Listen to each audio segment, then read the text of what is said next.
Soy el profesor Benito Codina del Departamento de Didáctica e Investigación Educativa de la Universidad de La Laguna, en Tenerife, Islas Canarias. También soy especialista en rehabilitación de personas con discapacidad visual. Dentro de los requisitos para las habilidades de desplazamiento de los niños deficientes visuales, un elemento muy importante son los componentes motores, como paso previo para la posterior adquisición de habilidades de desplazamiento formal.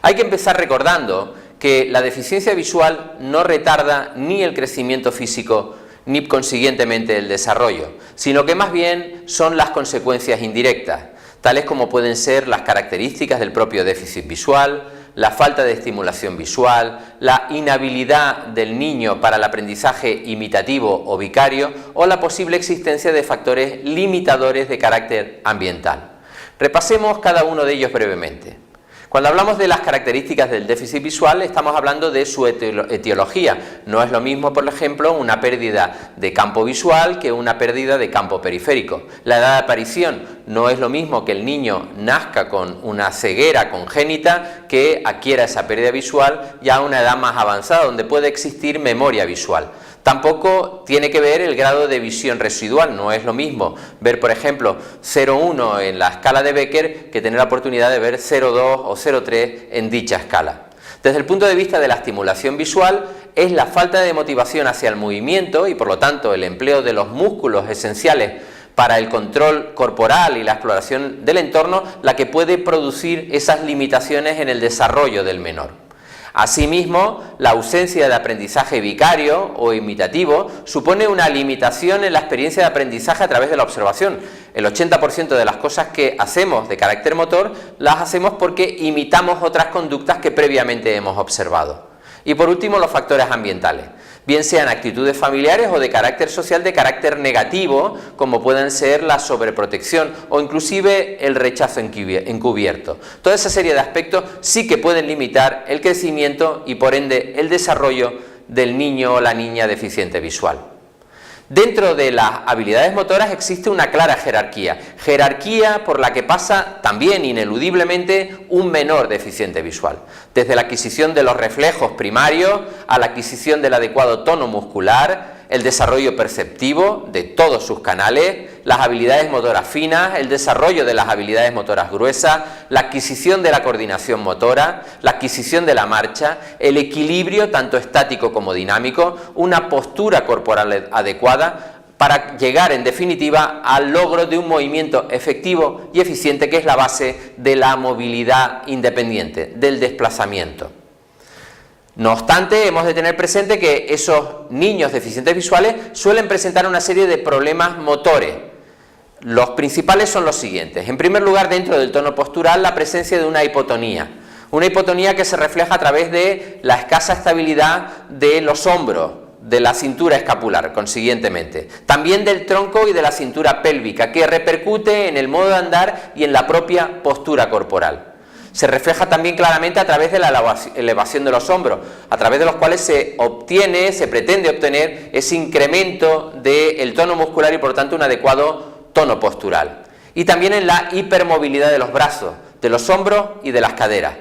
Desde el punto de vista de la fuerza muscular, se suele manifestar una disminución de la fuerza de los hombros en los menores con deficiencia visual, reflejado a través de la elevación o estiramiento de los hombros, de las dificultades que suelen presentar a la hora de intentar soportar su peso a cuatro patas o de la posición en guardia alta de sus brazos. Estas situaciones hacen que se unan a otras del carácter que les cito, como puede ser la disminución de la fuerza de las extremidades superiores, la hiperextensión de los codos, la escasa fuerza abdominal que suele también reflejarse a través de una lordosis lumbar, la debilidad de los músculos que controlan el movimiento de los miembros hacia adentro y en dirección al cuerpo, que conlleva pautas de marcha inadecuadas, como puede ser una base de apoyo amplia, a veces observada a través de una postura denominada de la rana en posición sedente. También se refleja esas posturas y posiciones inadecuadas en el estiramiento de los hombros, con los hombros curvados hacia adelante, que hace que los brazos giren hacia adentro, limitando la libertad de movimiento del menor. También con una inclinación posterior o anterior de la pelvis, que conlleva la curvatura de la espalda hacia atrás o hacia adelante. Para conseguir determinar esos errores posicionales es importante llevar a cabo un análisis de la postura y de la marcha. ¿Por qué? Porque esa postura y marcha inadecuada puede impedir el desplazamiento independiente, además de conllevar problemas de apariencia física, cuando no claras repercusiones de carácter fisiológico. Lo primero que tenemos que tener presente a la hora de hacer un análisis de la postura y de la marcha es saber cuáles son las fases de la marcha. Y en este sentido tenemos que tener claro que a la hora de marchar tenemos dos grandes ejes, uno que sería actitudinal y otro que tiene que ver con la flexión. Desde el golpe del talón al golpear el pie sobre la superficie del suelo, desde el pie plano de apoyo hasta una actitud intermedia en la que el pie contrario empieza su elevación, hasta una situación nuevamente golpeo del pie contrario para volver a repetir esa secuencia de golpe de talón, pie plano, elevación o actitud intermedia para un nuevo golpe de talón. Esa es la secuencia que debemos de observar si se produce en los menores deficientes visuales para tener presente si hay algún patrón de marcha inadecuado. Las desviaciones comunes en la marcha que presentan es, por un lado, de la desviación hacia afuera de la punta de los pies, con presencia en ocasiones de los pies planos, para conseguir un aumento de la información táctil y aumentar la base de apoyo, por lo tanto conseguir mayor equilibrio, arrastrar los pies también con esa búsqueda de un mayor equilibrio que tiene como repercusión clara la ralentización, la lentitud en la marcha, la exageración de la fuerza del golpe del talón, posición que antes argumentábamos dentro de la secuencia de marcha que les permite obtener ecolocación o ayuda auditiva para detectar obstáculos en su línea de dirección, o el acortamiento de la longitud de los pasos que conlleva una disminución del tiempo en el que se está sobre un solo pie y por lo tanto el incremento del equilibrio. Asimismo, suelen presentarse conductas tales como la inclinación del tronco hacia atrás a la hora de andar para evitar golpes en la cara, la disminución de la movilidad de los brazos debido generalmente a la tensión muscular, las desviaciones hacia uno o el otro lado al caminar, productos también de un patrón de marcha inadecuado, la elevación de los hombros inclusive con posición de guardia alta de los brazos para conseguir un mayor tono postural y consiguientemente a partir de ahí una posición corporal más adecuada, o la hiperextensión de las rodillas. Esto sería un ejemplo de lo que sería el patrón de marcha normal, como vemos en el lado izquierdo, a lo que sería pies hacia afuera con lo que sería una anchura de paso amplia frente a una anchura de paso normal.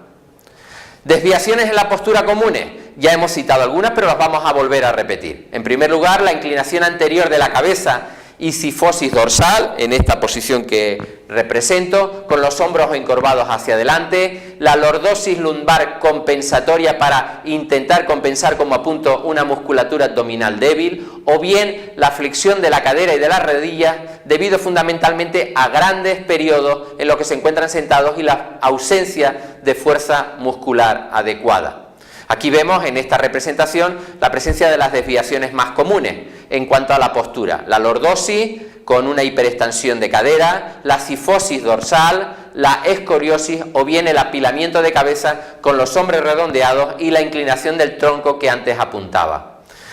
Otras alteraciones que suelen producirse son la presencia de los pies planos con la tendencia de apuntar los pies hacia afuera, el retraso de las reacciones de equilibrio y enderezamiento, el movimiento en plano recto sin rotación del propio tronco, lo cual ralentiza la marcha y dificulta el mantenimiento de la línea recta, o el desplazamiento del peso insuficiente, con lo cual conlleva dificultades a la hora de mantener el equilibrio tanto estático como dinámico. En definitiva, las alteraciones en la postura y sobre todo también en la marcha tienen claras implicaciones a la hora de hablar de movilidad independiente. Por lo tanto, serán elementos que tendremos en primer lugar que evaluar y posteriormente que intervenir para conseguir que ese menor en definitiva pueda adquirir posteriormente habilidades formales de desplazamiento que le permitan moverse con independencia, con seguridad, con fluidez por cualquier entorno. Muchas gracias.